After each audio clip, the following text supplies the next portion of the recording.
What is up guys, OneStepUp here, and today I'm super stoked and really happy about getting the 12 wins in the Bandit challenge. And here it is. It tells me to collect a one-time reward, so I think it means that I'm just gonna get one. Am I gonna get more bandits the next time I play? I'm not really sure about that, but before I open that chest, I want to show you guys a few replays, starting from the 9th win. So the key about this deck is obviously choosing the counters. So here, as you can see, he has a dragon, I took the musketeer. He has the giant, I took the P.E.K.K.A. And he has the giant skeleton, and I took the 1 elixir skeletons to distract. And here I took guards just for additional support for my P.E.K.K.A. And we're playing against Sabin Shrestha from LOL. And I'm surprised the amount of players that are around 2k, 3k trophies, and they're up in 9, 10 and 11 wins. That's just insane. I think that Supercell, by this game format, is promoting free-to-play players to have a good chance of winning like 11 to 12 wins. It's not just for pro players who can use their best decks and keep winning. Even players who don't have much skills, they can at least get the Bandit card if they're lucky. So I think this is a good move by Supercell. And he's sending a miner to take my Goblin hut down, so I put my skeletons to kill his miner. And as you can see, my musketeer shut down his dragon really easily. And I'll support the musketeer with my lumberjack, and he defends with a defensive giant. So that's pretty good play by him, but his giant gets shut down. So usually you do not want to play a giant defensively, because that's a waste, because that was his only win condition except giant skeleton. But giant skeleton is just so difficult to get it to the tower. You can easily distract it with guards or my skeleton army or my P.E.K.K.A. So he's going aggressive with the goblins plus bandit. So I surround with skeleton army and it gets totally shut down. And you can see the decks that I'm playing counter my opponent's one really well. So I put the P.E.K.K.A. defensively to distract the dragon, the 1 elixir skeletons to kill the miner, and by the time the P.E.K.K.A. crosses, I'll have enough elixir for putting my lumberjack. I knew he did not have any air troops, so I didn't need to place my musketeer. Instead, I needed more DPS, so I put the lumberjack instead. And the lumberjack costed rage too, but well, I'm a little unfortunate there because the bomber is doing really good work there.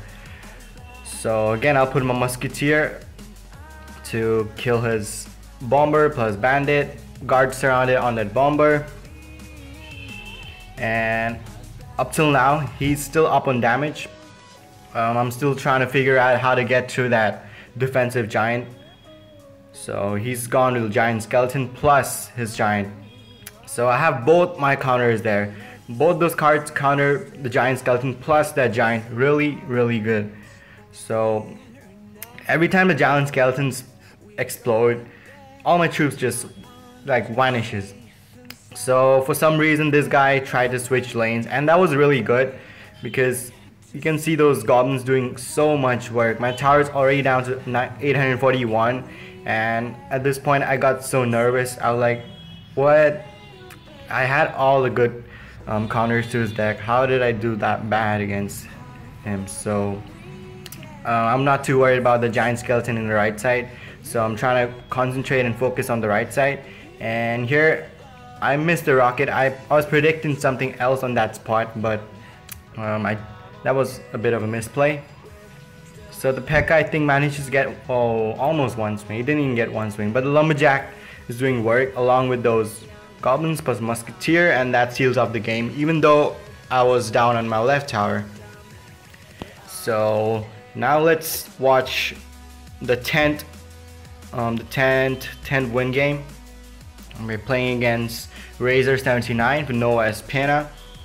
So usually you want to pick Fireball or Zap, but here I picked the Fireball. And Inferno Dragon is good here even though he has the Zap, but that's the only counter to the Inferno Dragon, so it's okay to pick the Inferno Dragon. Usually when you get opponent in a bad situation, he does not have the zap for the Inferno Dragon. So you're gonna notice something funny here. I got the X-Bow, and look at that placement. You'll notice it in a while that I misplaced it, and that X-Bow does not even hit the tower. How unfortunate was that? So I continued protecting my X-Bow like a noob, because that was completely useless. And as you can see, the X-Bow did not lock onto the tower. I was so upset, like, why do I keep making mistakes in such critical points of the game? I was like in my 11th win, and I didn't expect to do that. But I was still confident to win because all my cards defended his one really well. So the bowler counters that Bandit really well. And as the bowler crosses, I can easily put my X-Bow. And this time I was like, okay, not to make that same mistake again.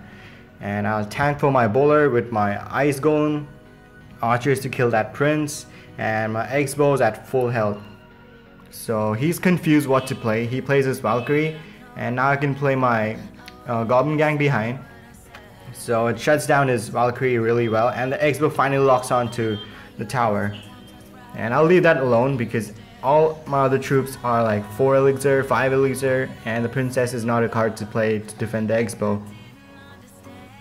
So my towers are untouched at this point, both at 25-34. So I'll go with the princess to make him respond to that, and then I'll use my bowler again to counter his bandit, and it's doing double work. It's shooting the bandit plus the ice wizard. So I'll put my ice golem in front to tank, and again repeat, put the X-Bow down, and the X-Bow should lock on to anything that's in front. And I'll put my archers behind to kill his Valkyrie, princess there so that he cannot get a value arrow. Yeah, he could not arrow my princess because I put it towards the right. And the X-Bow again locks onto the tower, and that's tower down. So at this point all I needed to do was go defensive X-Bow, and that is what I exactly did. His prince almost got a charge off, but I put my bowler down on time. But his bandit is still doing work, and my tower is down to 14-14, but I was okay because as long as you have your X-Bow down, all you need to do is just spam troops and try to pull them towards the middle so that they don't get to the tower. And I'll just put another X-Bow for show and fireball the ground. That's good game, well played. And now we'll jump into the last 12th win replay, and it's against Loser, and I think that name serves him right. No, I'm not trying to be mean.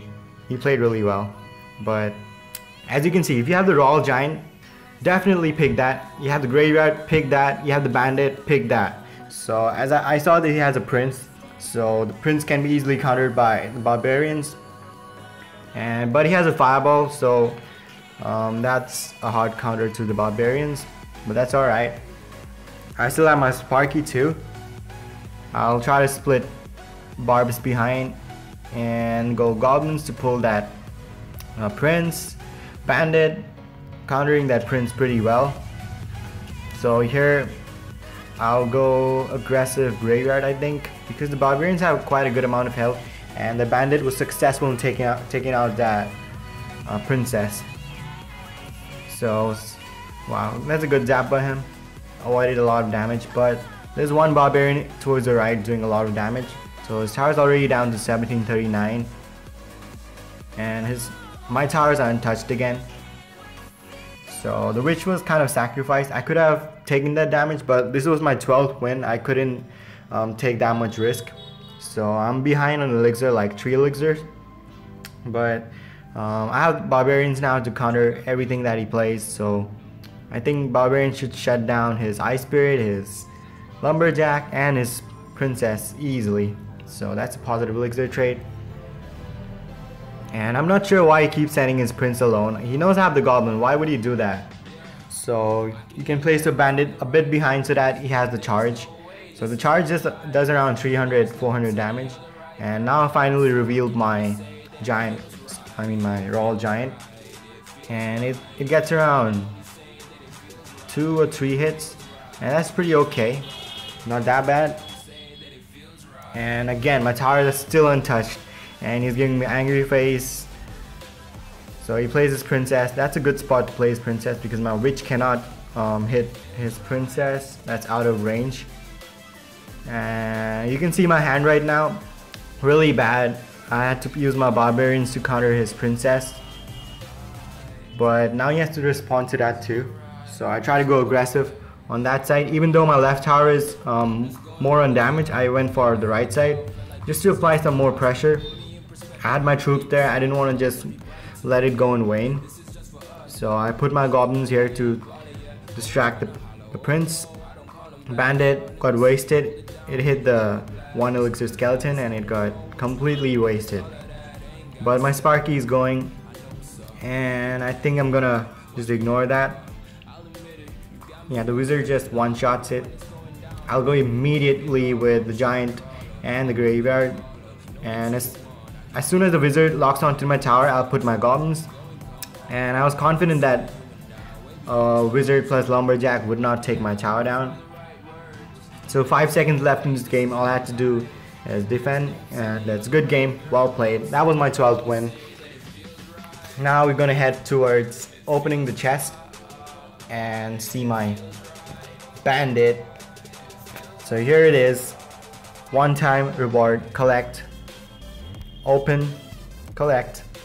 Wow, so hyped about this card. It's not really that powerful, but I'm just happy that I got the 12 win in the first try in the first free entry. So I don't have to spend more gems on this game, on this bandit draft challenge. So now let's open the chest.